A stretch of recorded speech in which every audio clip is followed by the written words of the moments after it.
আজকের আলোচনা খুবই গুরুত্বপূর্ণ। আজ আমি আলোচনা করব ভাগ্য পরিবর্তন নিয়ে। আমার কাছে টোটাল 25টা উপায় আছে ভাগ্য পরিবর্তন নিয়ে। আমি এগুলো লিখে রেখেছি যাতে করে আপনাদেরকে এগুলো আমি জানাতে পারি, কারণ আমরা সবাই আমাদের ভাগ্যকে পরিবর্তন করতে চাই, কিন্তু কিভাবে এটা করতে হয় এটা অনেকেই জানে না। আমি কিন্তু মন্ত্র পাঠ করা বা কোথাও কোনো কিছু মানত করা এরকম কোনো কিছু কিন্তু বলবো না। আমি আমার জীবনে যেগুলো প্রয়োগ করেছি সেইগুলোই আপনাদেরকে আমি জানাচ্ছি। এর মাধ্যমে আপনারা আপনাদের ভাগ্য চেঞ্জ অবশ্যই করতে পারবেন।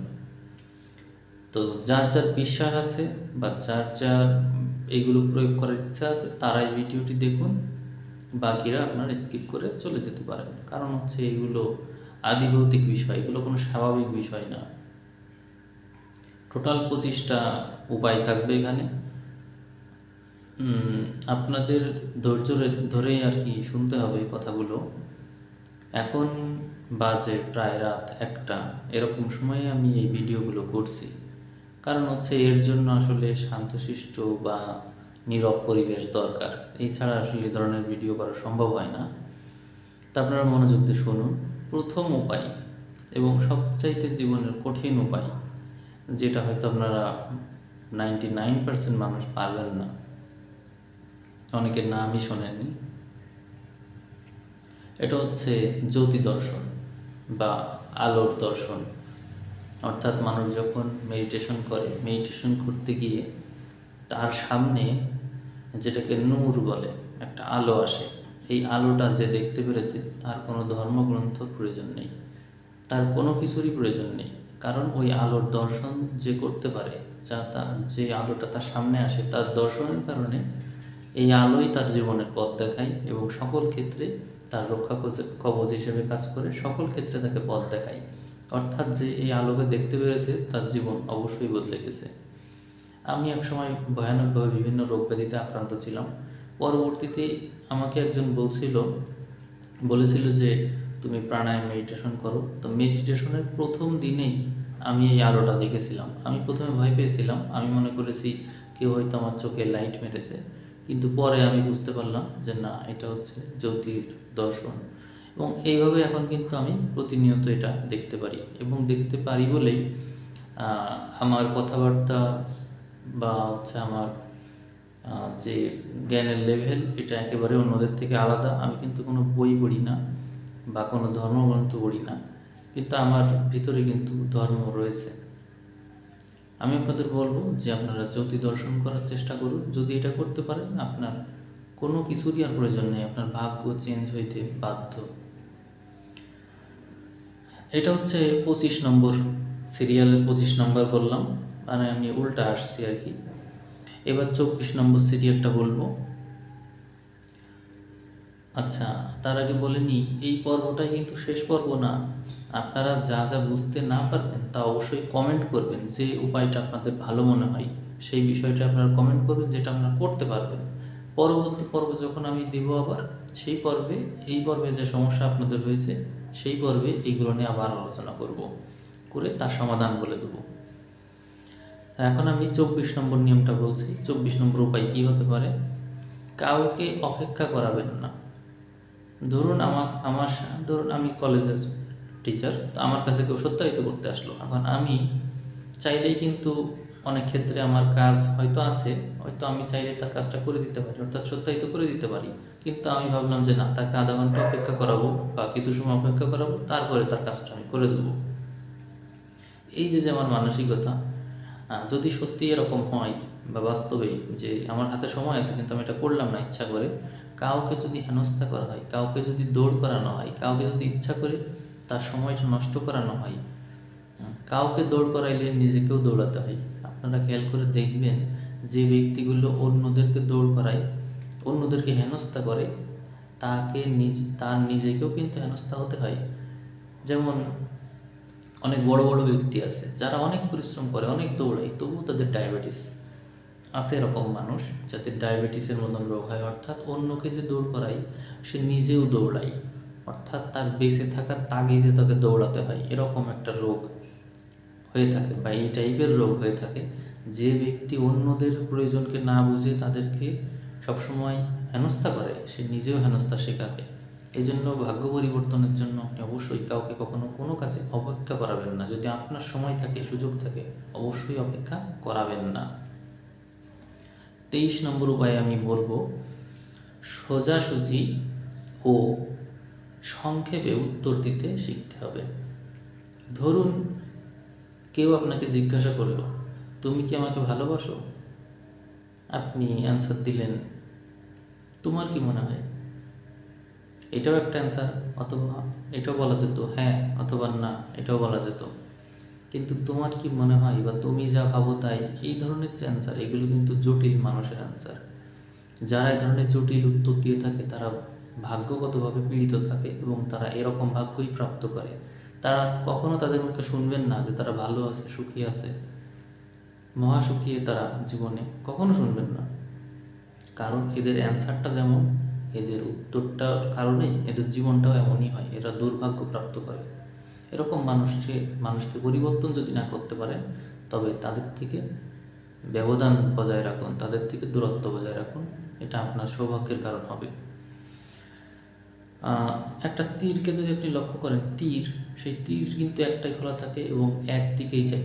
তীরটা সোজা বলেই কিন্তু সে লক্ষ্যভেদ করতে পারে। তীর যদি বাঁকা হতো, সে কিন্তু লক্ষ্যভেদ কখনো করতে পারতো না। এই জন্য সহজ সরল উত্তর এবং সরলতা সবসময় লক্ষ্যভেদ করতে পারে, এদিকে অবশ্যই খেয়াল রাখবেন। আমি এরপরে 23 নম্বর উপায় বললাম, এবার বলবো হচ্ছে 22 নম্বর উপায়। 22 নম্বর উপায় কী হতে পারে?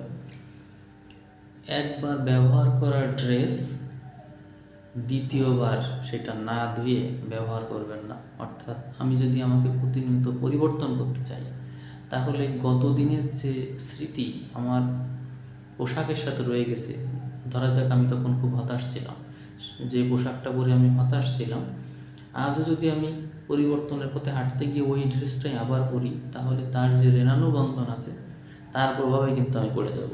তখন কিন্তু আমি আবার আগের দিনের স্মৃতি দ্বারা প্রভাবিত হব। এই জন্য যারা পরিবর্তনের পথে হাঁটতে চায়, তারা সর্বদা এই ধরনের কাজকে পরিহার করে। অর্থাৎ গত দিনের ব্যবহার করা ড্রেস বা পুরাতন ড্রেস সেটা পরে না, সে নতুন ড্রেস পরে, অর্থাৎ অন্তত একবার ধোয়া হয়েছে সেই ধরনের ড্রেস পরে। তাহলে তার কাজ, মানে সে যে উদ্দেশ্যে এগিয়ে যাচ্ছে, সেটা অনেক সহজ হয়। 21 নম্বর উপায় হিসেবে আমি বলবো, নিঃশব্দে হাঁটতে শিখুন। কোনো ব্যক্তি যদি নিঃশব্দে হাঁটতে পারে, তাহলে সে পূর্ণ মাত্রায় সচেতন থাকে। তার এই পূর্ণ মাত্রায় সচেতনতার কারণে সে কিন্তু সকল কাজে সবসময় বুঝে শুনে পা ফেলে এবং এই কারণে তার ভাগ্য অবশ্যই বদলে যায়। সকল ক্ষেত্রে তার পদক্ষেপগুলো সুচিন্তিত হয়, এই কারণে তার ভাগ্য বদলে যায়। 20 নম্বর উপায় হিসেবে আমি বলবো, সাত্ত্বিক খাবার গ্রহণ করুন। সাত্ত্বিক খাবার বলতে আমি বোঝাচ্ছি যে কোনো খাবার অনেক সময় বাসি, পচা বা রেখে দেওয়া বা বাসি হয়ে গেছে বা টেম্পার শেষ হয়ে গেছে, এমন খাবার খাবেন না। যে খাবারটা আপনি খাচ্ছেন, সেই খাবারটা ধরা যাক আপনি ফল কেটেছেন, ফল কেটে আপনি রেখে দিয়েছেন, রেখে দিয়ে পরে খাচ্ছেন, খাবেনই তো, কিন্তু সাথে সাথে খেতে হবে, কারণ হচ্ছে না হলে সেটা সাত্ত্বিক থাকে না। খাবারের সাথে অনেক সময় মশলা মিশিয়ে খাওয়া হয়, এগুলো রাজসিক প্রবৃত্তি তৈরি করে, এতে মানুষের ভিতরে লোভ তৈরি হয়, জিহ্বার যে টেস্ট এটা তৈরি হয়, যার কারণে মানুষের সব কাজে লোভ তৈরি হয়। সাত্ত্বিক খাবার বলতে যা তরতাজা আছে, ফ্রিজে রাখা খাবার কখনো সাত্ত্বিক হতে পারে না। যে ব্যক্তি ফ্রিজে রাখা খাবার ব্যবহার করে, মানে প্রতিনিয়ত খায়, সে অবশ্যই রোগে আক্রান্ত হয় এবং তার মানসিকতা কখনো ভালো হতে পারে না। সুস্থ মানসিকতার মানুষ তো সে হতেই পারে না। তো সাত্ত্বিক খাবার ব্যবহার করতে বলবো। সাত্ত্বিক খাবার খেতে হবে কীভাবে? সেটা হচ্ছে রান্না হয়ে যাওয়ার পরপরই, মানে গরম থাকতে থাকতে খাওয়ার চেষ্টা করতে হবে। ঠান্ডা হয়ে গেছে সেই খাবার কখনো সাত্ত্বিক হয় না। ফল ফলাদিও তাই। সাত্ত্বিক খাবার খাওয়ার জন্য তরতাজা ফল ব্যবহার করতে হবে। এরপরে 19 নম্বর উপায় হিসেবে আমি বলবো, সবার হাতের খাবার খাবেন না। কারণ যার হাতের খাবার আপনি খাবেন তার দ্বারা আপনি প্রভাবিত হবেন। ধরা যাক একজন মানুষ চোর, সে ধরা যাক কোনো মহিলা কাজের মানুষ, সে প্রতিনিয়ত আপনার বাসা থেকে জিনিসপত্র চুরি করে নিয়ে যায়, কিন্তু আপনি তার হাতেই খাচ্ছেন। তার হাতের রান্না খেতে খেতে আপনার তার এই চোরের যে প্রবৃত্তি সেইটাকে আপনি একসময় দেখবেন স্বীকৃতি দিচ্ছেন যে নিখিয়ে তারও তো চলতে হবে, তাই না? এই বিষয়টাকে আপনি স্বীকৃতি দেবেন, অর্থাৎ তার চুরিকে আপনি স্বীকৃতি দিচ্ছেন ভিতর থেকে, কারণ তার হাতের খাবার খেয়ে খেয়ে তার মতো মানসিকতা আপনার হয়ে গেছে। এই কারণে বাড়িতে ঝগড়া হচ্ছে, ওই সময় যে রান্নাটা হচ্ছে ওই খাবার খেয়ে কখনো আপনি উন্নতি তো করতেই পারবেন না, ওই ধরনের মানসিকতা আপনার তৈরি হবে। অর্থাৎ যে ব্যক্তি তর্ক করছে, ঝগড়া করছে, সমালোচনা করছে, অন্যকে নিয়ে মানে ঠাট্টা মশকরা করছে, এরকম ব্যক্তির হাতের খাবার খেয়ে আপনি সাত্ত্বিক কীভাবে থাকবেন, আপনি উন্নতি কীভাবে করবেন, আপনার ভাগ্য কীভাবে পাল্টে যেতে পারে একটু ভাবুন। অবশ্যই যে ব্যক্তি উন্নত, মানসিকতায় উন্নত এবং সহজ সরল সৎ, এরকম ভালো গুণ বিশিষ্ট ব্যক্তি যিনি আপনার থেকেও উন্নত, তার হাতের খাবার গ্রহণ করুন। এই কারণে আমি বলি যে আপনার থেকে যে উন্নত এরকম মানুষকেই আপনার বিবাহ করা উচিত, যার হাতের খাবার খেলে আপনার প্রতিনিয়ত উন্নতি হয়। এটা খুবই গুরুত্বপূর্ণ। তাহলে সবার হাতের খাবার অবশ্যই খাবেন না, এটা আমি কাউকে নিচু করছি না। আমি বোঝাতে চাচ্ছি যে মানুষ যদি পরিবর্তনের পথে হাঁটতে চায় তাহলে তার চেয়ে যে উঁচু তার হাতের খাবারই তার খাওয়া উচিত, এতেই তার পথ আরও সুগম হয়, সহজ সরল হয়। এরপরে আসবো জল সিদ্ধির প্রয়োগ। জল শুদ্ধির প্রয়োগ অর্থাৎ হচ্ছে স্নান। আপনার যদি মন খারাপ থাকে তাহলে সবচেয়ে ভালো উপায় হচ্ছে স্নান করে ফেলা। আপনি যদি স্নান করেন তাহলে দেখবেন আপনার ভিতরে যে অবসাদ ছিল, যে হতাশা ছিল, যে নেগেটিভিটি ছিল, সাথে সাথে কেটে গেছে। কারণ আমাদের শরীরে যে 72% জল আছে, আমাদের শরীরটা তো 72% জলে তৈরি। যার কারণে যদি যে কোনো প্রকার নেগেটিভিটি কাটানোর জন্য যদি আপনি জলের সংস্পর্শে যান তাহলেই দেখবেন যে আপনার মানসিকতা চেঞ্জ হয়ে গেছে, আপনার আগের অবস্থা পবিত্র মানসিকতার সাথে সাথে ফিরে এসেছে। সুতরাং আপনি যখন নিজেকে আর কন্ট্রোল করতে না পারবেন তখন অবশ্যই জলের সংস্পর্শে যাবেন, তাহলে দেখবেন আপনার সেন্স ফিরে আসবে। এরপরে আমি 17 নম্বর উপায় হিসেবে বলবো, মুক্ত বায়ু সেবন করুন। আমার ঘরের জানালা দরজা খোলা আছে, তাহলে এক রকমের বায়ু পাবো। আর যদি জানালা দরজা সব বন্ধ থাকে তাহলে এক রকমের বায়ু পাবো। দেখবেন যে বাড়ির ঘরের জানলা দরজা সব বন্ধ থাকে সেই মানুষগুলো হয় অত্যন্ত সংকীর্ণ চিত্তের, তাদের মন মানসিকতা অত্যন্ত ছোট হয় এবং তাদের সাথে আপনি চলতে কখনোই পারবেন না। এই জন্য আমি আপনাকে পরামর্শ দেব, ঘরের জানালা দরজা খোলা রাখবেন, বায়ু যাতে চলাচল করতে পারে। বায়ু যদি চলাচল করতে পারে এই মুক্ত বায়ু আপনাকে মুক্ত এবং উদার করে তুলবে এবং সেই কারণে আপনার মন মানসিকতা পাল্টে যাবে, আপনার ভাগ্যও বদলে যাবে, আপনার সমস্ত কর্মে তার প্রভাব পড়বে। অবশ্যই ঘরের জানালা দরজা খোলা রাখার চেষ্টা করবেন। এরপরে আসবো হচ্ছে 16 নম্বর উপায়। যখন আপনার ভিতরে নার্ভাসনেস কাজ করবে বা রিল্যাক্সেশনের অভাব হবে বা হতাশা, দুশ্চিন্তা অথবা আপনার ভিতরে অ্যাংজাইটি কাজ করবে, তখন আপনি নাক দিয়ে শ্বাস নেবেন কিন্তু মুখ দিয়ে ছাড়বেন।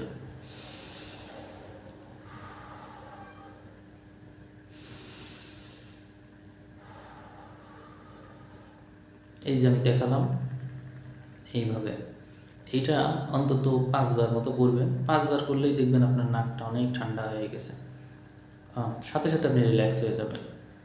তো এইভাবে আর কি আপনি আপনার শরীরের টেম্পারেচারকে সাথে সাথে নিয়ন্ত্রণে নিয়ে চলে আসতে পারবেন। কোনো মানুষের মাথা যদি গরম থাকে তাহলে তার সিদ্ধান্ত কখনো সঠিক হয় না, কিন্তু যদি সে তার মস্তিষ্ককেই ঠান্ডা রাখতে পারে তাহলে তার সিদ্ধান্ত অনেক ক্ষেত্রেই সঠিক হয়। এই কারণে ইনস্ট্যান্ট আপনার মস্তিষ্ককে ঠান্ডা করার জন্য আমি যে শ্বাসের কথা বললাম যে নাক দিয়ে নিয়ে মুখ দিয়ে ছাড়বেন, সাথে সাথে আপনার ডিসিশন মেকিং পাওয়ারে চেঞ্জ চলে আসবে। সুতরাং এটা কিন্তু অভিনব একটা উপায়। এরপরে 15 নম্বর উপায় বলবো, দম বন্ধ রাখতে শেখা। আপনার মন যখন অস্থির তখন আপনি দেখবেন যে আপনার ভিতরে তো আপনি নেই, আপনার মন কোথায় চলে গেছে।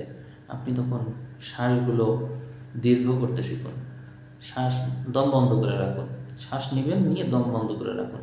তখন দেখবেন মন কোথায় ছিল তাড়াতাড়ি নিজের ভিতরে চলে এসেছে, কারণ জীবন প্রাণ সংকট তৈরি হয়েছে না, প্রাণ সংকট তৈরি হলে তো মন কোথায় আছে তাকে তাড়াতাড়ি দেহে চলে আসতে হবে। তো আপনি নিশ্চয়ই বুঝতে পেরেছেন যে কেউ আছে ঘরের খেয়ে বনের মোষ তাড়াই। ঘরে খেতে পারলেই তো বনের মোষ তাড়ানোর কথা আসে, তাই না? ঘরেই যখন খাবার নেই তখন আর বনের মোষ তাড়াবে কী করে? তো এই জন্য দম বন্ধ করে রাখলে মন কোথায় আছে তাড়াতাড়ি ভিতরে চলে আসবে, মন কন্ট্রোলে চলে আসবে। সুতরাং দম বন্ধ রাখলে আরও অনেক সুবিধা আছে। যে প্রাণীগুলো অনেক বছর বাঁচে তাদের শ্বাসটা অনেক সময় তারা ধরে রাখতে পারে। কচ্ছপ, তারপরে হচ্ছে তিমি, তারা দেখবেন অনেক সময় তাদের শ্বাস ধরে রাখতে পারে। এই কারণে তারা অনেক বছর বাঁচে। আপনার শ্বাস যদি আপনি দীর্ঘ করতে পারেন, অনেকক্ষণ শ্বাস আটকে রাখতে শেখেন, এই প্র্যাকটিসটা আপনার যদি ভিতরে থাকে তাহলে অবশ্যই আপনি দীর্ঘজীবিত হবেনই। সাথে আপনার ডিসিশন মেকিং পাওয়ার এবং সব কিছুতেই আপনার স্থায়িত্ব লক্ষ্য করা যাবে। আপনার কর্মের প্রভাব সব কিছুতেই স্থায়ীভাবে পড়বে এবং আপনার কর্মগুলো হবে স্থায়ী কর্ম। এরপরে আসবো 14 নম্বর নিয়মে। সেই উপায়টা কী হতে পারে? সেটা হচ্ছে নির্ভরশীল প্রাণীকে নয় বরং স্বাধীন প্রাণীকে আকর্ষণ করতে শিখুন। পাশেই একটি ছাগল আছে দড়িতে বাঁধা।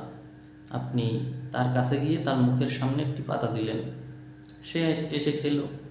এই ছাগলটাকে খাওয়ানো আর রাস্তা দিয়ে চলে যাচ্ছিল একটা কুকুর, তাকে ডাক দিয়ে খাওয়ানো একরকম কিন্তু কখনোই না। অথবা উড়ে যাওয়া পাখি বা রেলিংয়ে বা পাশে বসে আছে পাখি, তাকে খাবার দেওয়া এবং সে এসে খাবে, এটা তো কোনো নিশ্চয়তা নেই। তাকে আকর্ষণ করতে শেখা। তো এরকম স্বাধীন প্রাণী যারা আপনার নিয়ন্ত্রণের বাইরে, তাদেরকে যদি আপনি খাওয়াতে পারেন তাহলে আপনার ভাগ্য আপনার হাতের কাছে আসবে না? ভাগ্য তো আপনার নিয়ন্ত্রণে নেই, কিন্তু সেই অনিয়ন্ত্রিত ভাগ্যই আপনার কথা শুনবে, আপনার নিয়ন্ত্রণে আসবে। যখন এরকম স্বাধীন প্রাণী যারা আপনার নিয়ন্ত্রণে নেই সেই প্রাণীকেও আপনি ডেকে খাওয়াতে পারেন, এটা খুবই গুরুত্বপূর্ণ। আমি যেমন আমার জানালায় খাবার দিয়ে রাখি, বিস্কুট দিই, কলা দিই, এরা এসে খাই, খুব খাই। আগে তো খেতো না, এখন খুবই খাই। মানে আমি খেতে পারি না। আমি দেখা যাচ্ছে 10-15টা কলা নিয়ে আসলাম বা 8টা-10টা নিয়ে আসলাম, আমি হয়তো 1-2টা খেতে পারি, বাকিগুলো তারাই খেয়ে ফেলে। তো এই যে দেখেন বিষয়টা, এখানে কিন্তু আমার কোনো স্বার্থ নেই, বিষয়টা এমন না। আমার স্বার্থ আসে কিন্তু প্রচ্ছন্ন স্বার্থ। প্রচ্ছন্ন স্বার্থটা কি? এটা হচ্ছে ভাগ্যকে নিয়ন্ত্রণ করা, স্বাধীন প্রাণীকে নিয়ন্ত্রণ করার যে লক্ষ্য উদ্দেশ্য আমার ভিতরে রয়েছে, সেটা কিন্তু কোথাও কোনো বইয়ে কিন্তু লেখা নেই। আমি আমার যে জ্ঞান, যান্ত্রিক জ্ঞান, সেইটার প্রভাবেই এইগুলো আবিষ্কার করে আপনাদের বলছি, যেগুলো অত্যন্ত মানে গুপ্ত বিদ্যা, যা একেবারে আপনাদের কাছে নতুন। তারপরে 14 নম্বর শেষ হলো। এবার আমি বলবো 13 নম্বর উপায়। তো 13 নম্বর উপায় কী হতে পারে? আপনি ঘুমের পজিশন ঠিক করুন। ঘুমের পজিশন অর্থাৎ আপনি ঘুমাচ্ছেন কীভাবে। আপনি যদি ঠান্ডা মেজাজের মানুষ হন, যেমন আমি ঠান্ডা মেজাজের মানুষ, তাহলে আমি যখন ঘুমাবো তখন আমি কাত হয়ে ঘুমাবো এবং আমার ডান পাশটা উপরের দিকে থাকবে, বাম পাশটা চেপে ঘুমাবো। তাহলে আমার শ্বাস থাকবে ডান দিকে। শ্বাস ডানে থাকলে আমার শরীরটা একটু গরম হবে আস্তে আস্তে, কারণ ডান দিয়ে শ্বাস প্রশ্বাস চলাচল করলে শরীর গরম থাকে। এখন আমি যদি হট মেজাজের হই, গরম মেজাজের হই, বা আমার যদি মাথা গরম প্রকৃতির মানুষ আমি যদি হই, তাহলে কী হবে? আমি হঠাৎ রেগে যাই, তাহলে আমাকে অবশ্যই বাম পাশ চেপে ঘুমানো চলবে না, ডান পাশ চেপে ঘুমাতে হবে। ডান পাশ চেপে ঘুমালে কী হবে? আমার শ্বাসটা বাম নাসা দিয়ে চলাচল করবে। তখন কী হবে? তখন আমার শরীরটা ঠান্ডা থাকবে। এইটা আপনারা হয়তো অনেকেই জানেন না। এটা করলে কী হবে? আপনার মানসিকতায় চেঞ্জ আসবে, শরীরে চেঞ্জ আসবে, আপনার ডিসিশন মেকিং পাওয়ারও চেঞ্জ আসবে। তো বুঝতে পেরেছেন নিশ্চয়ই। আবার কেউ কেউ আছেন শরীরে ব্যালেন্স করার জন্য যখন দুই পাশেই শ্বাস আছে তখন চিত হয়ে কিছুক্ষণ শুয়ে রেস্ট নিতে পারে। কিন্তু আপনি আমাদের তো ব্যালেন্সের মানুষ খুব কম, ব্যালেন্স নাই, আমাদের সবাই ইমব্যালেন্সে। ব্যালেন্সে সাধারণত যারা যোগী মহাপুরুষ তাদেরই ব্যালেন্স থাকে, অর্থাৎ দুই নাসা দিয়ে সবসময় শ্বাস যেতে থাকে, তারা চিত হয়ে ঘুমাতে পারেন। কিন্তু ব্যালেন্স যাদের নেই তাদের এইভাবেই ঘুমানো উচিত। এখন খাওয়ার পরেই কিন্তু যদি কেউ ঘুমাতে চান তাহলে কিন্তু তার বাম পাশ থেকে ডান পাশ উপরে রেখে ঘুমাতে, এটা সবার জন্য। খাওয়ার পরে যদি আপনি শুয়ে থাকতে চান বাম পাশ চেপে ডান পাশ উপরে রেখে ঘুমাতে হবে, কারণ ওই সময় আমাদের খাদ্য হজম প্রক্রিয়া যেটা সেটা ওইভাবেই কাজ করে। না হলে উল্টো হলে আবার সমস্যা হয়ে যায়। তাহলে নিশ্চয়ই বুঝতে পেরেছেন যে কীভাবে আপনি ঘুমাবেন কীভাবে। বিছানার পজিশন ঠিক করুন, অর্থাৎ আমরা যেভাবে বিছানা রাখি ওইভাবেই তোমরা ঘুমাই। আমরা উত্তর দক্ষিণ মাথা দিয়ে ঘুমাবো না, কারণ আমাদের যে পৃথিবীর যে চুম্বক, সেই চুম্বক, পৃথিবীর যে চুম্বক লৌহকে আকর্ষণ করে, আমাদের রক্তের যে লৌহটা আছে, লৌহ উপাদান, সেটা কিন্তু আমরা যদি উত্তরে মাথা দিই, তাহলে আমাদের উত্তর বা দক্ষিণ যেদিকেই মাথা দিই, আমাদের আমরা যেহেতু উত্তর গোলার্ধে বাস করি, উত্তরে তো মাথা দেওয়া যাবেই না। উত্তরে মাথা দিলে ঘুম ভালো হয় না, এবং ভবিষ্যতে রক্তচাপ, মানে মস্তিষ্কের যে সমস্যা বা স্বপ্ন, ঘুমের ভিতরে উল্টাপাল্টা স্বপ্ন দেখা, পরিশ্রম সাধ্য স্বপ্ন দেখা, এগুলো কিন্তু হয়ে থাকে, ঘুম হয় না কখনো ভালো, এবং ভবিষ্যতে মানসিক সমস্যা হয়ে যায়। এই জন্য উত্তর দক্ষিণে মাথা না দেওয়ার চেষ্টা করাই বুদ্ধিমানের কাজ। আপনারা পূর্ব পশ্চিম, যেহেতু পশ্চিমের দিকে পা দিতে নাই, পশ্চিম দিকে মাথা দিতে পারেন, অথবা দক্ষিণ দিকে মাথা দিতে পারেন, কিন্তু উত্তরে কখনোই না, উত্তরে কখনোই মাথা দিবেন না। এটা হচ্ছে উত্তর গোলার্ধে যারা বাস করে তাদের জন্য পরামর্শ, এবং সিরিয়াস পরামর্শ। আপনি দেখবেন যারা উল্টাপাল্টা ঘুমায়, মনে হচ্ছে হঠাৎ কেঁপে ওঠে, ভয় পেয়েছে, তারপরে হচ্ছে স্বপ্নের ভিতরে উচ্চ স্থান থেকে পড়ে যাওয়া বা ভালো ঘুম না হওয়া, এগুলো প্রবলেম হয় কিন্তু এই সমস্ত কারণে, আবার নাক ডাকে। তাহলে নিশ্চয়ই আপনারা বুঝতে পেরেছেন বিছানার পজিশন কীভাবে রাখবেন। এরপর আছে রং ঠিক করা।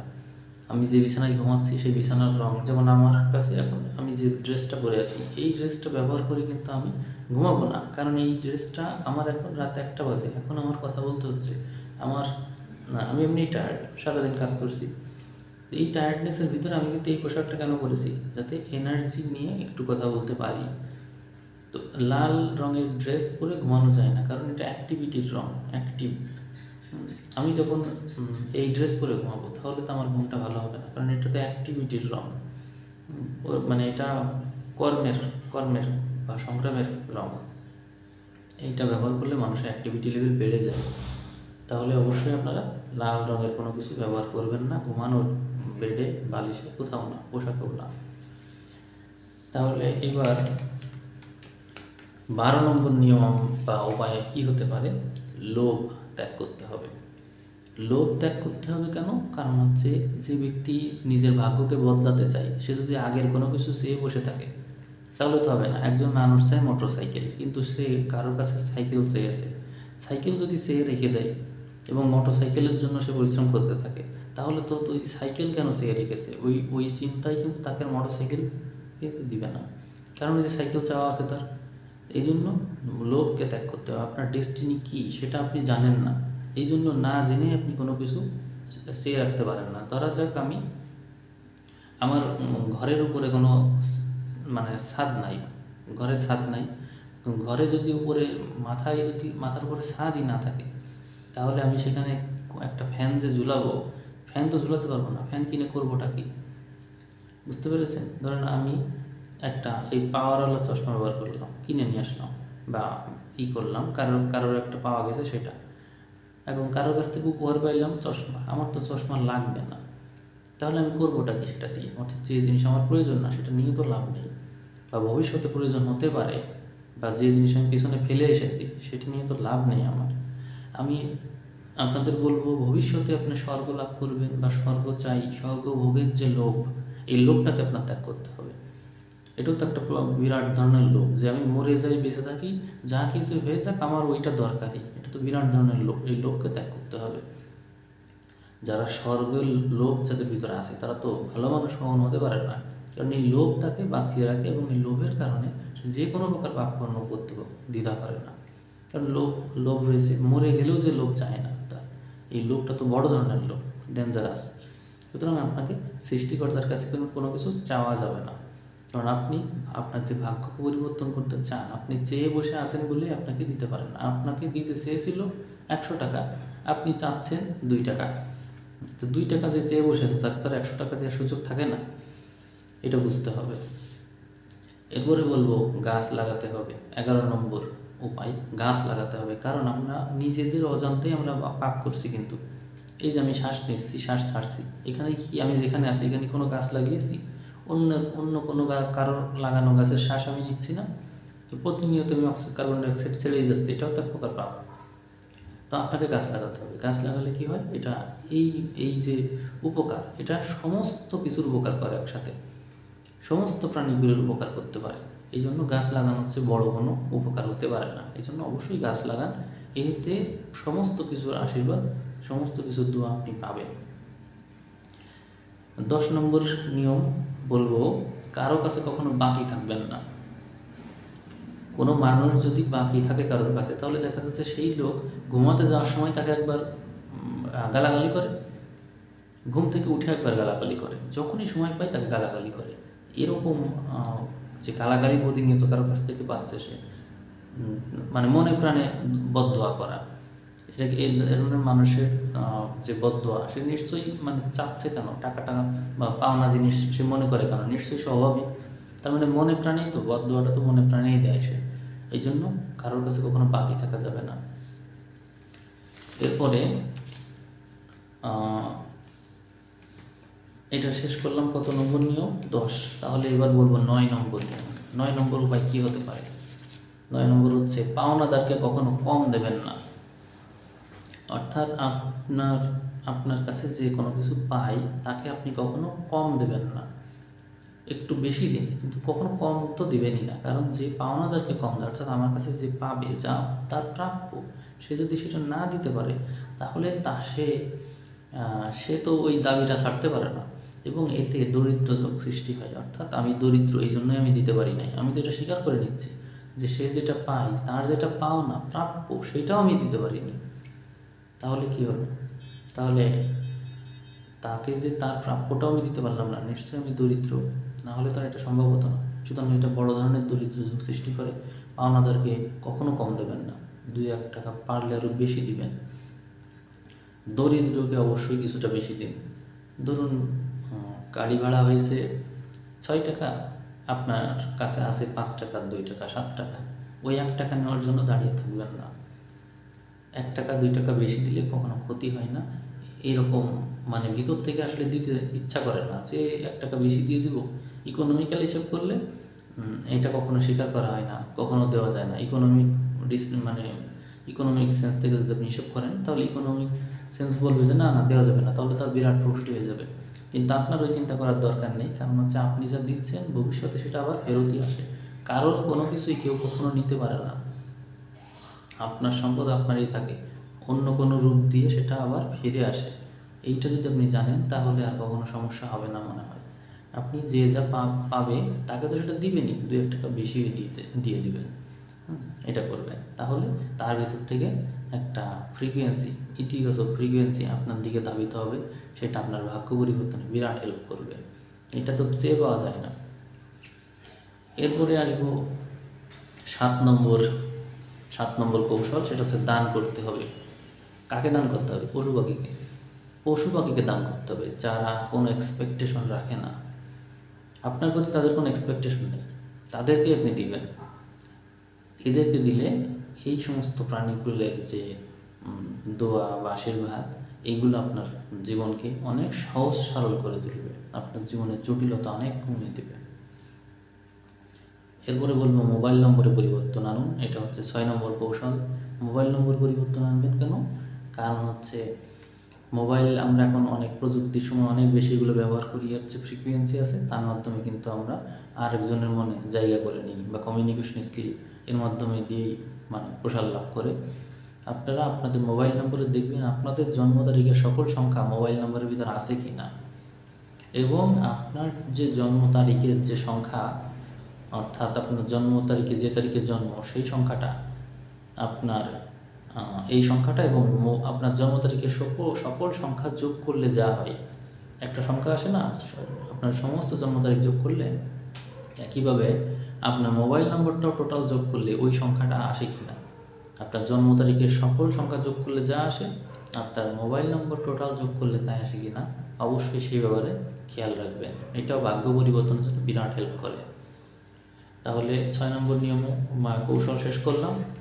এবার আমি বলবো 5 নাম্বার, ব্যবহৃত পোশাকের রঙে পরিবর্তন আনুন। সঠিক রঙের পোশাক ব্যবহার করুন। দেখুন আমি এই মুহূর্তে লাল রঙ পরে আছি, এই মুহূর্তে এটাই উপযুক্ত রঙ, তার জন্য আমি পরে আছি, কিন্তু ঘুমানোর সময় কিন্তু আমি এই রঙ ব্যবহার করব না, অন্য রঙের পোশাক ব্যবহার করব। তাহলে বুঝতে পেরেছেন? আপনি যখন দেখবেন বাইরে যাচ্ছেন, কাজ করতে যাচ্ছেন, আজকে খুব টায়ার্ড লাগছে আপনার, তাহলে আপনি লাল রঙ ব্যবহার করুন। যখন টায়ার্ড লাগবে তখন লাল রঙ, আর যখন এনার্জেটিক তখন নীল রং, সাদা রং, সবুজ রং, পেস্ট রং, তারপরে হচ্ছে কি ফিরোজা রং, এগুলো ব্যবহার করবেন। তো যদি আপনাদের প্রশ্ন থাকে পরের পর্বে তো আলোচনা হবেই, এমনি ভিডিও অনেক বড় হয়ে গেছে। শ্বাস পরিবর্তন করার উপায় সেটা হচ্ছে 4 নম্বর উপায় হচ্ছে শ্বাস পরিবর্তন করুন। অর্থাৎ আমি যখন খেতে যাওয়ার আগে আমার শ্বাস থাকতে হবে ডান দিকে। আমি খেতে যাচ্ছি বা খেলাম, আমার শ্বাসটা ডান দিক দিয়ে যাচ্ছে কি যাচ্ছে না, যদি যায় তাহলে আমি সুস্থ এবং আমার হজম প্রক্রিয়া ঠিক আছে। যদি না যায় মানে বামে থাকে, তার মানে আমার হজম প্রক্রিয়া ঠিক নেই। আমার যেমন সবসময় বামে থাকে, আমি খাওয়ার পরে এসে কাঠ হয়ে শুয়ে থাকি, তাতে করে আমার শ্বাস ডানে চলে আসে। এই ডান দিয়ে যাওয়া আসা করে, তখন আমি কিন্তু আস্তে আস্তে হজম প্রক্রিয়াকে সচল করে নিই।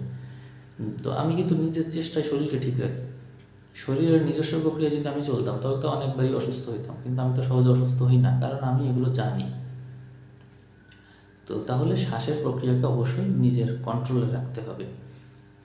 তারপরে হচ্ছে ঘুমানোর আগে শ্বাস যেন বামে থাকে সেটিকে খেয়াল রাখবেন। এই যে ঘুমানোর আগে শ্বাস বামে থাকলে ঘুম ভালো হয়, ডানে থাকলে ঘুম ভালো হয় না। কাজের আগে তো বললামই, কোনো কাজে যাবেন, অ্যাক্টিভিটি লেভেল বৃদ্ধি করবেন, তখন শ্বাস ডানে থাকলে আপনি সচল থাকবেন, আপনি কাজটা সঠিকভাবে করতে পারবেন, নইলে পারবেন না। মুদ্রার অনুশীলন, মুদ্রা অর্থাৎ এই যে এটা হচ্ছে জ্ঞান মুদ্রা, এটা জ্ঞানকে বৃদ্ধি করে। এইটা হচ্ছে আধ্যাত্মিক শক্তি বৃদ্ধি করে, অন্যর সাথে ইনটিউশনের মাধ্যমে কানেকশন বৃদ্ধি করে, নিজের ভিতরে শূন্যতা বৃদ্ধি করে। এইটা শরীরকে শক্তিশালী করে, এইটা শরীরের যে পানির লেভেল আছে সেটাকে ঠিক করে। এরকম অনেক মুদ্রা আছে। এটা বায়ুকে ঠিক করে, অর্থাৎ শরীরেরকে যে বায়ুর লেভেল আছে, মনকে অস্থিরতা থেকে মুক্তি দেয়, শরীরের গ্যাসের সমস্যা নিবারণ করে। এরকম অনেক মুদ্রা আছে, আমি আস্তে আস্তে সামনে বলবো। আপনাদের প্রবলেম থাকলে মুদ্রার মাধ্যমে সমাধান করা যাবে। তো এটা হচ্ছে মুদ্রার মাধ্যমে সমাধান, এটা হচ্ছে 3 নম্বর উপায় বললাম। 2 নম্বর হচ্ছে মেডিটেশন, শ্বাসের উপরে ধ্যান। শ্বাসের উপরে ধ্যান কেমন? অর্থাৎ আমি মেডিটেশন করছি কীরকম, যে আমি মানে স্থির হয়ে বসলাম, কিন্তু আমার শ্বাস এই মুহূর্তে দেখছি আমার শ্বাস বামে রয়েছে, এটাতে যাওয়া আসা করছে, কিন্তু আমি কী করবো, এমনভাবে স্থির হব, এতটাই স্থির হয়ে যাব যে আমার হচ্ছে মনে হবে যে আমার শরীরের ভিতরে যে না মানে আমাদের যে হৃৎপিণ্ডের যে কম্পন বা আমাদের যে ধমনীগুলো নড়ছে সেইটা আমি অনুভব করতে পারবো, এতটাই স্থির হয়ে যাব। আর এইটা যদি অনুভব করতে পারেন তাহলে আপনার শ্বাস সাথে সাথে এইটা দিয়ে দুইটা দিয়ে যাওয়া আসা শুরু করে দিবেন। ইরা পিঙ্গলা সুষুম্নার কথা তো মনে হয় কেউ শুনেছেন। মানে ইরা নাড়ি একদিকের, মানে ইরা নাড়ি একদিকের, পিঙ্গলা নাড়ি একদিকের, আর সুষুম্না হচ্ছে মাঝখানে। তো সুষুম্না দিয়ে যা আশা করবে, অর্থাৎ এই দুইটা দিয়ে যা আশা করবে, তখন দেখবেন আপনারা মানে আপনাদের মানে ফিলিংসটা দেখবেন। এটা হচ্ছে আধ্যাত্মিক স্তর। এই স্তরে উঠলে মানুষ যা কামনা করে, যা চায়, সে ওই স্তরে পৌঁছে যাওয়ার কারণে ওইগুলোই তার সাথে করতে পারে। আপনারা যারা মেডিটেশনের মাধ্যমে এই স্তরে পৌঁছাতে পারবেন, তাদের ভাগ্য পরিবর্তন তো কোনো ব্যাপারই না। অনুলোম বিলোম প্রাণায়াম এবং সাথে সাথে অটো সাজেশন, অর্থাৎ আপনার শ্বাস নিতে হবে বাম দিয়ে, এই যে এইভাবে আমি দেখাচ্ছি, এভাবে করলাম, করে শ্বাস আমি নিচ্ছি, এই যে দেখেন আমি এরকম করলাম, শ্বাস আমি এটাতে নিলাম, ঠিক আছে, এইবার এটাতে বন্ধ করে দিয়ে ছেড়ে দিলাম, এটাতে আবার নিলাম, এটা ছেড়ে দিলাম, পরে আবার এটাতে নেবো, এটাতে ছাড়বো, এরকম করবো আর কি, একটাতে নিবো একটাতে ছাড়বো। তো এটা করলে কি হয়, এটা করলে দুইটাই মানে অন করার চেষ্টা করা হয়, এটা দিয়ে নিচ্ছে ওইটাতে ছাড়ছি, এবং শ্বাস অনেক দীর্ঘ হয়, অনেক সময় মানে করা যায়, শ্বাসটাকে ধরে রাখা যায়।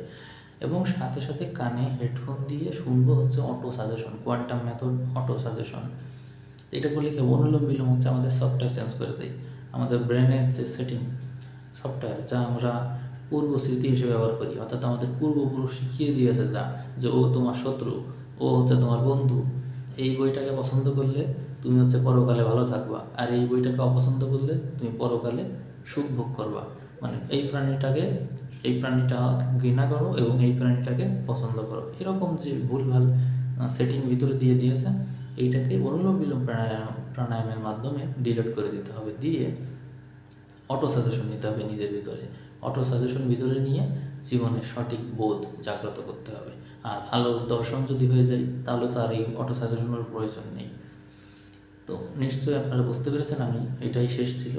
এই টোটাল 25টা বিষয় আপনাদেরকে আমি জানালাম। এই 25টা বিষয় যদি আপনারা ধৈর্য ধরে কেউ শুনে থাকেন, ধরুন আপনি কোনো কথাই গ্রহণ করলেন না, তবুও যে এই আধা ঘন্টারও বেশি সময় ধরে আপনি যে ধৈর্য ধরে শুনেছেন, এটা অনেক কিছু। কারণ ধৈর্য হচ্ছে ধর্মের 5 আধারের একটা আধার। যার ধৈর্য আছে সে কখনো অধর্মী হয় না। তো ধৈর্য ধরুন, ধৈর্য জীবনের অনেক বড় কিছু করে দিতে পারে। আপনারা যে যারা যারা এই শেষ পর্যন্ত দেখলেন, এইগুলো আপনারা নোট করে রাখবেন এবং জীবনে প্রয়োগ করবেন। আপনি নিজেই বলবেন যে আপনার জীবন কতটা বদলে গেছে। কারণ এই কথা কেউ বলবে না। কারোর ভিতরে এতটা আধ্যাত্মিক শক্তি নেই যে সে সব কিছু একত্র করে বুঝিয়ে বলতে পারে। আমি যতটুকু পারি ততটুকু চেষ্টা করেছি। এটা আপনাদেরই ভাগ্য যে আপনারা এটা জানতে পারছেন, এবং আরও বেশি ভাগ্যবান হবেন যখন এটা জীবনে প্রয়োগ করতে পারবেন এবং সফল হবেন। তো ঠিক আছে, অনেকক্ষণ ধৈর্য ধরে দেখলেন ভিডিও, তার জন্য ধন্যবাদ। যদি কোনো কিছু জানার থাকে কমেন্ট করবেন। নেক্সট যখন আবার ভাগ্য বিষয়ক কোনো কিছু আমি বলবো, তখন আপনারা এর উত্তর পেয়ে যাবেন। ধন্যবাদ।